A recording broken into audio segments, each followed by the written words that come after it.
Saudara-saudariku yang terkasih, semoga Anda sekalian dalam keadaan sehat. Saudara-saudariku yang terkasih, hari ini dalam bacaan Injil yang diwartakan oleh Matius, Yesus mengecam kota Korazim, Betsaida, dan Kapernaum. Mengapa kota ini dikecam oleh Yesus? Alasannya, di kota-kota itu banyak mukjizat yang dilakukan oleh Yesus, tetapi mereka tidak kunjung untuk bertobat. Mereka hanya kagum dan terpesona akan mukjizat yang dilakukan oleh Yesus, tetapi tidak sampai pada pernyataan diri atau pertobatan untuk memperbarui diri. Orang-orang di Korazim dan Betsaida sangat bersukacita akan mukjizat-mukjizat yang dilakukan oleh Yesus, tetapi mereka tidak bertobat. Berbeda dengan penduduk kota Sodom yang bisa dikatakan dalam tanda kutip bejat moralnya. Mereka akan lebih ringan tanggungannya daripada orang-orang yang melihat karya Yesus namun tidak bertobat. Mereka mengakui kesalahan diri mereka sendiri, kesalahan dari perilaku mereka yang tidak benar, dan membuka hati untuk bertobat. Saudara-saudariku yang terkasih, dalam kehidupan sehari-hari banyak sekali hal yang bisa membuat kita itu merasa kagum akan karya Allah, yang bisa membawa pada suatu perubahan atau tidak membawa suatu perubahan. Dalam perayaan-perayaan hari raya yang megah dan meriah di dalam gereja, mungkin ada sesuatu yang membuat kita kagum. Entah kurnya, entah imamnya yang memimpin perayaan Ekaristi, entah bangunan fisiknya, entah dekorasinya, yang bisa membuat kita melongo dan bisa membuat kita yakin bahwa inilah karya Allah yang menyentuh hati.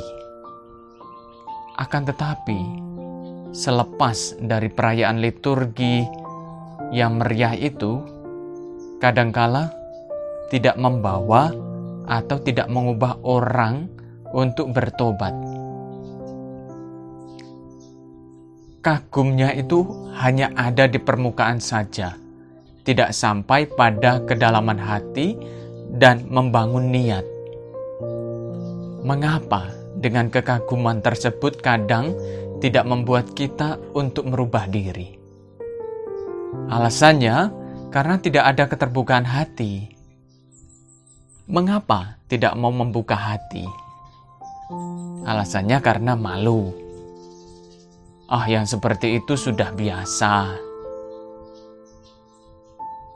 Dan bisa jadi tidak mengerti dan memahami maksud Allah menciptakan hal yang membuat kita kagum itu. Nah, saudara-saudariku, melalui peristiwa, melalui bacaan Injil yang diwartakan oleh Matius, di mana Yesus mengecam kota-kota yang sudah saya sebutkan di awal tadi, dan juga peristiwa-peristiwa yang sudah saya tampilkan tadi, apa yang bisa kita renungkan? Yang pertama, kita diundang untuk bagaimana setiap orang itu mampu mempertahankan iman dan kepercayaan kita meskipun dalam keadaan sulit. Kadangkala, kalau kita itu sudah mengalami kesulitan, pikiran kita sudah mentok, pikiran kita sudah bunek, pikiran kita sudah judak. Kadangkala kita justru lari dari Allah, dan akhirnya mengalami yang namanya kegelapan. Mempertahankan iman yang dimaksud di sini adalah selalu percaya akan kuasa Tuhan yang Maha Tinggi. Memang kadangkala tidak sedikit orang yang lupa diri ketika mereka tertimpa masalah dan mencari jalan keluar mereka sendiri tanpa meminta pertolongan dari Tuhan, tanpa melibatkan Tuhan dalam setiap permasalahan itu. Hal inilah yang justru membuat kita mengalami kegelapan dan kebingungan. Yang kedua yang bisa kita renungkan adalah Tuhan itu sangat tajam melihat perilaku kita. Jika ada sesuatu yang memang tidak berkenan, tidak pantas, tidak benar di hadapan Allah, ya mari ambil jalan untuk kembali kepadanya. Jangan diam saja dan jangan mencari jalan lain. Maka saudara-saudariku yang terkasih, mari setiap hari kita selalu mengandalkan Allah di dalam kehidupan kita sehari-hari, dalam gerak langkah kehidupan kita, dalam setiap permasalahan yang kita hadapi. Kita selalu melibatkannya, sehingga kita menemukan titik terang, kita menemukan jalan sesuai dengan kehendak-Nya.